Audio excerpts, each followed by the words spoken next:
Where do the Packers stand with their injured players coming out of a Miami Dolphins victory? Plus, could a familiar face be returning to Green Bay? We get to all of that on today's show. Plus, hear from longtime sideline reporter Michele Tafoya on her memories of covering Brett Favre, her friendship with Aaron Rodgers, and a lot more. All of that starts right now. You are Locked On Packers, your daily Green Bay Packers podcast. Part of the Locked On Podcast Network, your team every day.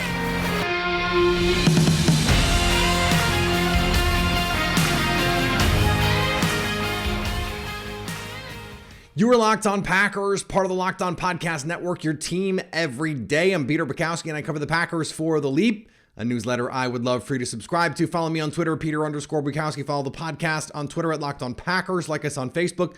Subscribe to the podcast, iTunes, Spotify, Google Podcasts. Wherever you find podcasts, you will find Locked On Packers, the #1 Packers podcast on the internet. And the show for fans who know what happened. They want to know why and how. Thanks to everyone who makes Locked On Packers their first listen every day. We hope you like starting your day with us as much as we like starting our day with you.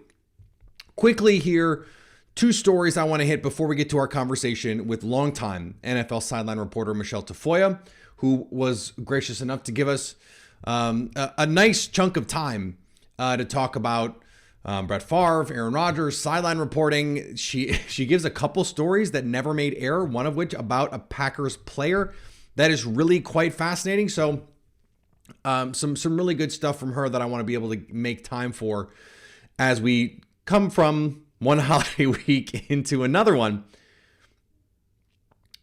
Two things though, injuries and Nathaniel Hackett. We'll get to the Nathaniel Hackett of it all in a second. Keyshawn Nixon hurt coming out of this game with a groin tweak. Matt LaFleur says day to day. He has been a key part of the special teams turnaround here and has been something that I think is a really important piece in all of this. You have Christian Watson, who is coming out. Matt LaFleur says he is day to day with a hip issue, hip flexor, it sounds like. So he's going to get the rest. They're going to be given the full week. And maybe most importantly, Yosh Nijman coming out. He has a shoulder injury. He is considered day to day. Now, the fact that they're not just ruling all of these guys out, that's a really good sign. But it's not the same as saying they're ready to go. That's a big difference. So all of these guys will be extremely important if they are able to play. Getting David Bakhtiari back would also be paramount because Danielle Hunter, Zadarius Smith, one of the best edge rushing groups in the league. Even if this defense has not been very good over the last few weeks overall, in fact, over the last 2 months, really the defense has not been good. They gave up 400 yards of offense to the New York Giants. That's really bad. This offense changes considerably when Christian Watson isn't out there on the field. They were able to make do with Royce Newman at right tackle. And, Romeo Doubs, it's not a big deal that he's out there versus Keyshawn Nixon. You're just missing that element. Okay. Nathaniel Hackett, fired in Denver. Is he someone who could come to Green Bay? I made a joke. It was a joke when I made it that Nathaniel Hackett would be in Green Bay by playoff time. That was a joke both about the Packers making the playoffs and Nathaniel Hackett looking for new employment opportunities. Not to make light of the situation. Obviously, it sucks that he was fired. His family, he's going to have to uproot, go somewhere else. I mean, he could stay and get paid because he's going to get paid. But it's just an unfortunate situation for a guy that was highly respected in Green Bay and respected around the league and beloved in that locker room. I don't think it's crazy that he could just hop back to Green Bay and do some work for them as they try and make a playoff push here. I think more likely in the offseason, though, you come to him and you say, okay, do you want to come back? Do you want to be an offensive assistant? How does that affect what you have with Steno? How does that affect the other lines of coaches that you really like? Could he come back and be Aaron Rodgers' quarterback coach? Tom Clements in his 60s, does he want to coach a bunch more? Does he want to coach a team that might not be an actual contender? Look, I think those are considerations, and I think they're worth considering as this team looks forward here. We're going to have a ton of time to spend to talk about the Minnesota Vikings. We're going to do it with Lily's out tomorrow. We're going to have our crossover Thursday. So, and we've already talked about this team once this year. I know it was back in week 1, but you know the players, you know what's been going on. So I want to make sure we have time here to look forward and also to get to this great conversation that I have with Michelle Tafoya. So I don't want to linger anymore on this. If the Packers can get any one of those 3 players back, it would be huge. And I think there's a non-zero chance Nathaniel Hackett will be on this Packers staff, if not this year, next year. Do I think it's better than 50-50? Right now, I don't, just because there's a lot of confounding variables. He was the OC. Well, that job is taken. Are you going to make him a senior offensive assistant after you just promoted someone else, Adam Stenovich? Are you going to undermine him in a way by bringing back this other coach? And I think, if anything, what the Packers need to be doing is looking for new ways to think about this offense, not old ways. So that's why I think actually this year makes perfect sense. Hey, Nathaniel, come back like Aubrey Pleasant. Spend the next couple weeks helping us game plan it for these teams. Give us some new ideas, some things that you saw work, and then go from there and then figure out what happens in the offseason. I think all of that makes sense. But do I think it's going to happen? I don't. I don't think it's going to happen. Today's episode brought to you by our friends at the Ultimate Football GM. If you're like me, you've dreamed of becoming an NFL GM, or you've thought about what kind of job you would do if you actually had the opportunity to do it, right? It's more than just drafting players. It's more than just signing players. There's a whole mess of things, frankly, that can go into it. And that's the fun part. To get into the weeds, to get into the nitty gritty of running a franchise. That's what Ultimate Football GM helps you do. Hiring the right coaches, trading players, making draft picks, and navigating your franchise through free agency and the draft, all the ups and downs of a season. It is a great way to get that GM fix, especially now that fantasy football is over. The playoffs did not treat me particularly well, I have to say, at least in the one league where I had a chance to win it. But I can play for 20 seasons in Ultimate Football GM and just keep repeating the cycle. Draft, go through it, and try and get better. Try and get better with the Ultimate Football GM. Locked On Packers listeners can get a 100% free boost to their franchise when you use the promo code Locked On in the game store. That's Locked On. So make sure you check it out today. Ultimate-GM.com, or look it up in the App Store. That's Ultimate-GM.com. And thanks for making Locked On Packers your first listen. Make sure to check out Locked On Sports Today, the biggest stories around the sports world in 20 minutes or less, plus instant reaction, game recaps, and Locked On's take of the day. Locked On Sports Today, available on YouTube and wherever you get podcasts. Now, you've seen her on NFL Sidelines for many years. You heard her on ESPN Radio. She has been a long-time sports media figure who's now doing some new things in her life. Michelle Tafoya joins me now. Michelle, it is wonderful to be here. Thank you for taking the time. Nice to meet you. Oh, thanks for having me. So the thing that incited me to reach out was you were giving a speech, and you were asked one of your favorite interviews you've done, and you said, maybe to the chagrin of my audience, that it was Brett Favre after he came back as a Viking to beat the Packers. Why does that stand out for you? Well, that was a Monday Night Football game. I was still with ESPN at the time. And when I walked into what was then the Metrodome for that game, the energy was thick. You could cut it with a knife. The fact that Brett Favre even came to the Vikings was such a big story because of the rivalry with Green Bay, obviously. And so when he was going to face them for the first time wearing purple at home in front of this crowd, I remember walking into the building hours before the game, and honestly, you could cut the energy with a knife. And the head of ESPN was there, and he said, if Brett wins, you can have as long with him after the game as you want in the post game. Well, no one ever says that to a sideline reporter. So I was like fired up. Come on, Brett, win. But so yes. And then afterward, there was just this rush, and I have a photo of it. You can see the back of his head, and you can sort of see me holding the mic. But the main thing that you see is these just horde of camera people around us, recording the moment, documenting the moment. And he was so funny. I said to him, you're now the first player in NFL history to have beaten all 32 teams. Mm-hmm. And he said, well, I guess you got to be remembered for something, in his way. And it was an amazing moment. It was an amazing victory. The whole scene was so just memorable. It's the one that jumps to the forefront of my mind whenever anyone asks me that question. I mean, I get it. Obviously, Packer fans wish that game had gone differently. They get their revenge in the end, right? Because in 2010, he's not having a great season. They win the Super Bowl that year. Yeah.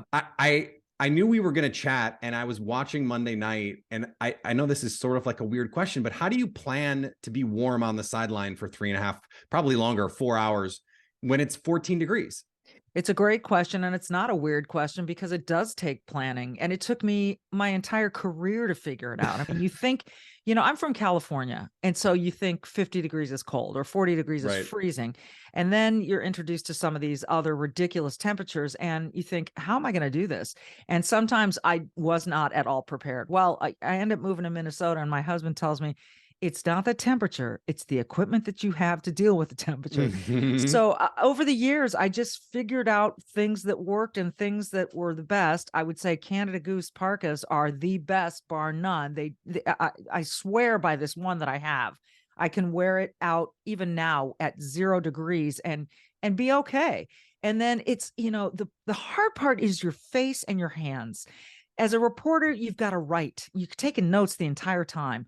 That's difficult with gloves. I don't care who you are. So I'm always like pulling my hand out of my glove and writing and putting the hand back in my glove. Or, you had multiple hand warmers in your pockets. You had to have full foot warmers in your boots.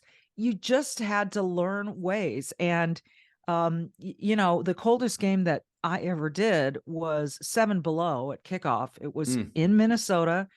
The Metrodome had collapsed. The Vikings were supposed to host the Seahawks. Remember that, in a playoff game. And there we were at TCF Bank Stadium, an outdoor college stadium, for this playoff game. And I was dreading it for we knew 2 weeks in advance this is what was coming. And I was literally dreading it. I hate being cold. I hate being cold. But about 4 days ahead of the game, I said to my producer, Fred Godelli, I said, you know what? I'm going to embrace this. I'm going to look at this as an opportunity to find out what I'm made of. And everyone at that game, it was sort of like, we were all fighting a common enemy, and that was the cold. And we all sort of knew we were in it together. So it was really quite something. But that part of sideline reporting, I do not miss at all. That was the Blair Walsh game, right? We get the dramatic ending. Yes, it was quite something. Blair Walsh missed that chip shot field goal that would have won it for the Vikings. I remember I was in the other end zone watching the kick, because I was ready to interview whatever Viking I was going to interview, right? So I was preparing myself. And it goes, I can't even remember which direction it went. I think it went right. And I just remember being shocked, but I also remember all of these Vikings, the defense especially, that had played so well against Russell Wilson and company. And they were walking off the field toward me, toward the tunnels, and they looked sick. They looked literally like, I cannot believe we just bled. We sweat through the freeze. We put ourselves out here, and that's how we lost. It was like one of those, it's rare that you can really, really feel that kind of gut awful feeling. And I felt it for them because of the looks on their faces. It was wild. One of the things that I'm fascinated with is in these production meetings that you have throughout the week, and you get time to talk to some of the star players, the coaches, and they're trusting you with some of this information, right? Yeah. And you have to just sort of walk the line of, all right, there are certain things I know I can say, and there are certain things I know I can't say. And I always think it's interesting, like you'll hear, whether it's a sideline reporter or someone in the booth, say, oh, well, they told us this week they want to X, Y, and Z. Yeah. And I'm like, okay, how do you decide when to deploy this information and when not to? How do you find that line? Because it seems like I'd be bursting at the seams, like, oh, I have all of this great info I want to share, but I know some of it I need to be a little bit careful with. Well, you develop relationships over the years. Nobody's worked longer at this than Al Michaels. Chris Collinsworth, incredibly trustworthy. And that's what my whole thing as a sideline reporter was. You can trust me. If you tell me something's off the record, it will never see the light of day. And if it's on background, it's on background, whatever. Can I use this on the air, et cetera, et cetera. So we made that very clear. And coaches knew and players knew. And sometimes there were even occasions where a player might say something in the meeting, leave the meeting, and then the PR director would come back in and say, "Hey, that last part, yeah, could you leave that out? He doesn't want to talk about his fiance or whatever, whatever it was." Yeah. And we honored that. We absolutely honored that. And that was a real point of pride and importance for us. So what the key though was to hold it all for the game. Like, let's not give it up in the pregame. Let's not tweet this stuff out ahead of time. And you'd say to Mike Tomlin or whomever the coach was, "Hey, we're going to save this for after kickoff, so don't worry about it," or whatever. And you just develop those relationships, and they know when to say that's not for air, and they know when it is for air. So otherwise, everything in that meeting is perfectly legit unless explained otherwise. Can you think of a time where someone said something and you go, "Oh my God, I can't wait to use this on air," where you were just like, just champing at the bit to be like, "Okay, I can't wait to drop this nugget on air because this is so great"? Well, one time for a Monday Night Football game, and it was Brett Favre again, he had cracked a rib, and he told us that in a meeting. And no one ever explicitly said, "Hey, hold this for game time." No one said anything like that. So I went on ESPN that morning. This was when Monday Night Football was on ESPN, or when it had first moved over to ESPN. And I went on ESPN that morning, or ESPN radio, and they said, "Hey, what'd you learn from the Brett Favre conversation?" And I said, "Well, he's cracked a rib." Everyone was so pissed at me because I guess we were going to hold that, or, but I didn't know. No one had ever said, "Hey, let's keep that." And so, and I was telling I wasn't telling an enemy, I was telling the network. So that one got me into a little bit of trouble. But yes, there have been plenty of things and plenty of stories that never made air that I'm sure. I still have regrets about. Well, and that's like, it seems to me as someone who's never done the job, that's gotta be the hardest thing, where if you have some good information, you're not really in charge of when or if you get to say it. Like, that had to have been a hard thing for you, because then, there is this, I'm sure you're aware of the perception of like being the injury person on the sideline when you spend the week doing reporting and actually trying to get information that you can share, and you just don't always get that opportunity. I'm sure that was frustrating for you. I don't mean to like set you up to air grievances. No. It's just the life of the sideline reporter. And in a way, it is like being the kicker. Like, when you get your opportunity, you better make the field goal. You better make the extra point, and don't screw it up. Don't Blair Walsh it. Don't Blair Walsh it. Oh, sorry, Blair. Yeah. You're a nice man. But there were times. I mean, there was a story about DK Metcalf, and he told me that it was Russell Wilson and his wife who taught him how to swim. He told me that story as I'm walking through an airport getting ready to get on a flight. And I'm like, "Oh, this is a gem, man. This is fabulous." And he had never told anyone that before. So I said, I can go with this, right? He's like, "Yeah, that's funny. Yeah, he and his wife taught me to swim." And it never made air. And because you could be standing by, you could, "Hey, Michelle, stand by on that DK Metcalf story." You're standing by, all of a sudden someone fumbles. Your story goes out the window. The game is the thing. The game is more important. So your DK Metcalf story never makes air. We had a great Troy Polamalu falling off a treadmill story that never made air. I had a great Blake Martinez story about his childhood that never made air. And all of these, I've just got notebooks full of them. Do you remember the Blake Martinez story? Yeah. So I asked him about his work ethic. And this was when he was still with the Packers. Right. I think it was his rookie season. He told me this story. And he said, "Well, my dad worked on construction sites, and he used to take me with him. And he'd give me a magnet, and I had to walk around the construction site after everything was done and pick up all the nails that I could find. And for every nail, I'd get I think it was a nickel or a penny or something. But if I missed one, I didn't get paid at all." So his dad would give him the magnet. He'd have to walk around, pick up all the nails with the magnet, and then they'd count them. But if his dad found one that he had missed, he made nothing. So he was so motivated to find every single nail on the construction site. Yeah, of course. That made him almost just that detail oriented in the rest of his life. Don't tell me you've heard that story before. I've never heard that story. Oh, that's a great story. And you're in Green Bay. I love it. Cover the Packers. I love that great. story. I love that story. It said so much about who he was and his work ethic and how it developed, and that specific thing from his childhood, how it made him into the player that he was. Well, and if he's still telling it, 15 years later, probably, like, obviously it made a pretty big impact on him. Impression. Yes. So that's a great story. I love that story. It had to have been, well, I don't want to make assumptions, but going to Green Bay and talking with Brett Favre during the week to going to Green Bay to talk to Aaron Rodgers.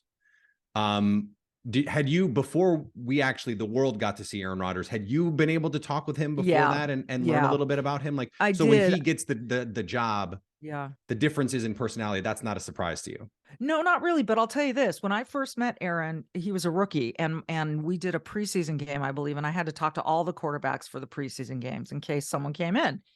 And so I met him and we both went to Cal. So we had that in common. So he really kind of warmed up to me, and we've remained friends. We are friends.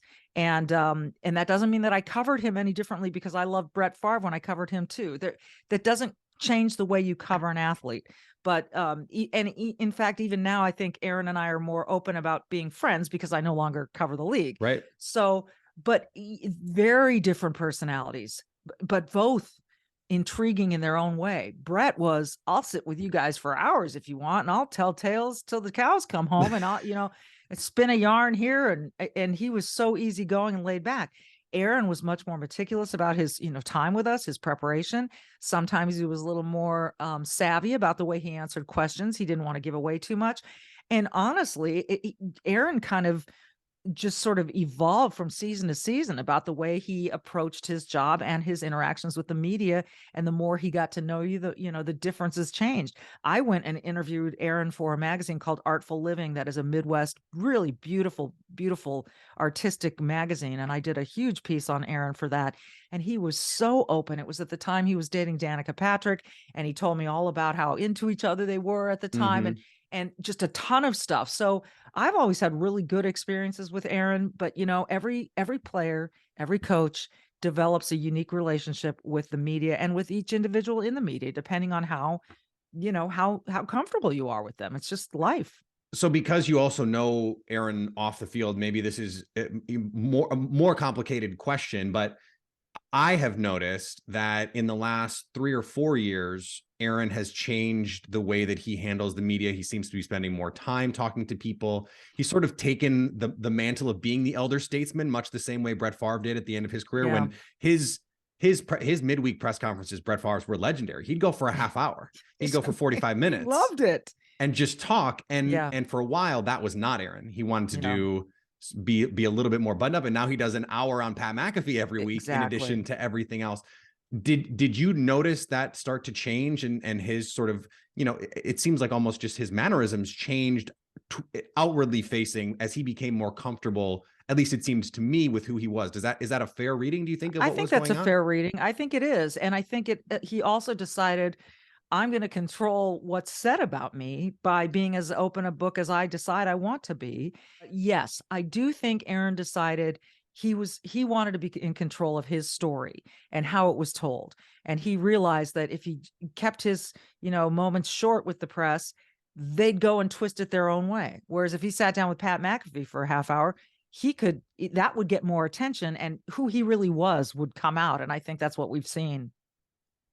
Do you think, like, how the media, it seems to me, has also changed so that there are these like player driven things? Mm-hmm. We see the Matt Barnes NBA podcast, which is awesome. Draymond Green has his own podcast. Darius Slay has been doing these. Like, there was a couple clips that went viral after the Packer game, at least on Packers Twitter, because Darius Slay is talking about Christian Watson. Yeah. How do you think the role of like what you did on the sideline, like what I do covering these teams, how do you see it changing now with players, as you mentioned, sort of feeling empowered to tell their own stories a little bit?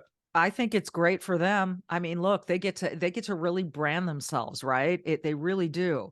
I think that there could be a rub when a player brands himself one way and press decides to do a little second level digging and finds something very different.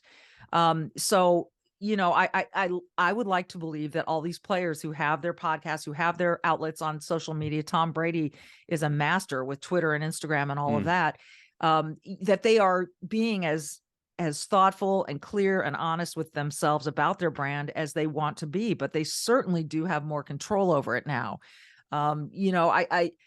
But again, Tom Brady didn't really talk about his divorce while it was going on, right? So the media had to do that part. Mm-hmm. They uncovered it, they divulged it, and of course, Tom didn't want to. Who wants to talk about their divorce? And it would take time later. And so there are still stories to be covered that maybe the player himself or herself doesn't address. So I still think there's room for a media, for a press, but I totally understand why a lot of these players want to control their own messaging. Because as we've seen, I've had it happen to me where stories are misrepresented or tales are told that are just, and no one fact checks it with you. And that's incredibly frustrating. I think, if the press is going to hold the players accountable, and if the players have a platform to then do the same, I think that's an important, that the press was originally created to be a check on government. And so that doesn't mean that they are beyond the same sort of checking. And so no question. I certainly do not begrudge players. So I wanted to get to this. You decided ultimately to leave the sideline and go pursue something else. Why did you decide to leave sports media and pursue a role in, I guess we can call it politics? I don't know. You can frame it however you want to frame it, but why walk away from, what seems like a pretty good job? It was a great job. It was a great job. I loved it. I hated the cold, but I loved the job. Love domes. Gosh, I love domes. It got to a point, I think it was 2018 when I gave my notice, and 2019 was supposed to be my final season. And so this is nothing that just happened. It's been on my mind for a long time. And it has to do with the press to a certain degree, and it has to do with politics in that I noticed people were afraid to talk, afraid to say certain things. There was this political correctness gone amok, and it was driving me crazy. And I think my view on America has always been, look, I was raised, my dad, was a first generation Hispanic here. My parents grew up during the Depression. They were kind of witness to that greatest generation, and they raised us as very proud of our heritage. And I love this country, and I love the freedoms that we have here. And what I saw happening, I couldn't talk about in my role, and I accepted that. And it's that no one at NBC ever said, hey, you can't talk, or hey, you can't go up here at this event, because I did do some Republican events, some conservative events, whatever. I emceed for people, for candidates, and they allowed me to do those things. What they didn't want was for me to get onto Twitter and blast out my, opinions, or to be very careful about it. They did not want to court controversy. And think about it from NBC's point of view. Sunday Night Football is your hottest property. It's your best property. It's the highest rated show on TV. Exactly. And when one of us, if we're going to say something controversial, it affects the program. And so I said, okay, I'll stay on under those conditions. And I know that I've got a window. And once I'm done, I can say whatever I want. And it was just important for me to be able to say whatever I want. And I think it's important for everybody. And unfortunately, political discourse in this country has really taken a nosedive. A lot of people won't even debate at all, let alone say anything that goes against what's, the accepted grain or the accepted narrative. I just couldn't do that. I couldn't stand in front of my kids and say, hey, say whatever you want, be freedom of speech, and not do it myself. And so that meant sacrificing that job. But I was ready. I was really ready. I prepared myself. My husband and I prepared ourselves in every way possible, financially, and also he said to me, when you're a sideline reporter, people don't really have any reason to hate you, but now people are going to have a reason to hate you. So you're going to lose about 50% of the people who used to like you. And I said, that's okay. If I present my arguments and my values and my beliefs in a sane way, in a way that I think is reasonable, maybe other people will feel empowered to do the same. And so, and maybe not. Maybe I'm just kidding myself, but I couldn't not be part of the conversation. I couldn't just sit on my hands and not talk about the things that were important to me. I think that's a great way that I wish more people were able to do. Yeah. And they're not, and that's unfortunate. So I really appreciate you taking the time. I love the stories. I'm sure you have a million more, so we can do this for hours. But I appreciate you coming on, and good luck with whatever's next. Thanks for having me, and hello to your mother-in-law. All right, thanks to Michelle for joining the show. Great to talk to her. She was an absolute pro for a very long time, and I think explained in an insightful way why the job is much more complicated than it looks to the viewer on TV, because there's so much more that goes into it. The conversations, the reporting that brings you to be prepared for a game. And then, of course, having to foot warmers, hand warmers, the coats, the mittens, all that stuff. It's a lot. And there's a lot of work that they do that you don't get to see. And that I'm sure they would love to be able to share. DK Metcalf, great story. Blake Martinez, great story. You don't get to see it. That's a bummer. And so I'm always grateful when there is these moments in these games where you get to hear some of that work being shared, because I know there's interesting stories to be told. The game just doesn't always allow for it. All right, today's episode brought to you by our friends at Prize Picks. It's daily fantasy made easy. It's just you against the number.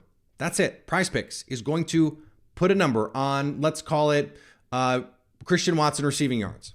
Okay, you can take Christian Watson receiving yards. You can put it with Aaron Jones rushing yards.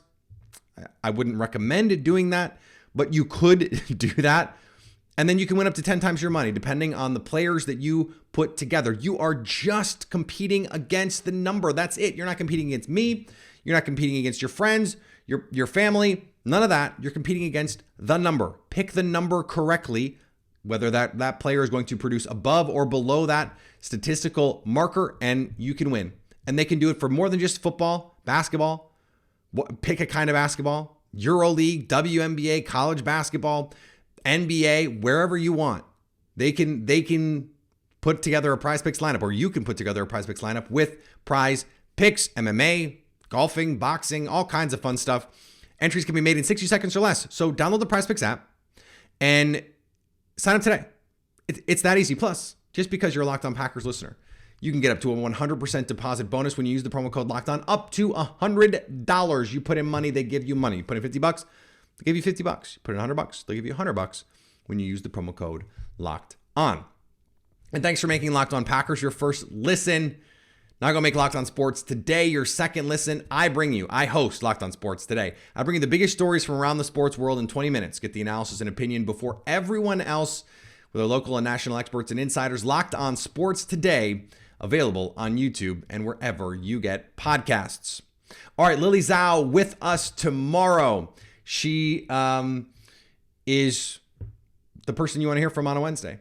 That's what we do. That's what we do here every Wednesday, crossover Thursday, and our show on Friday. Plus, we'll go live after the game, a nationally televised tilt. Packers, Vikings, an NFC North rivalry with an absolute metric ton on the line for the Green Bay Packers, and plenty on the line for the Vikings as well.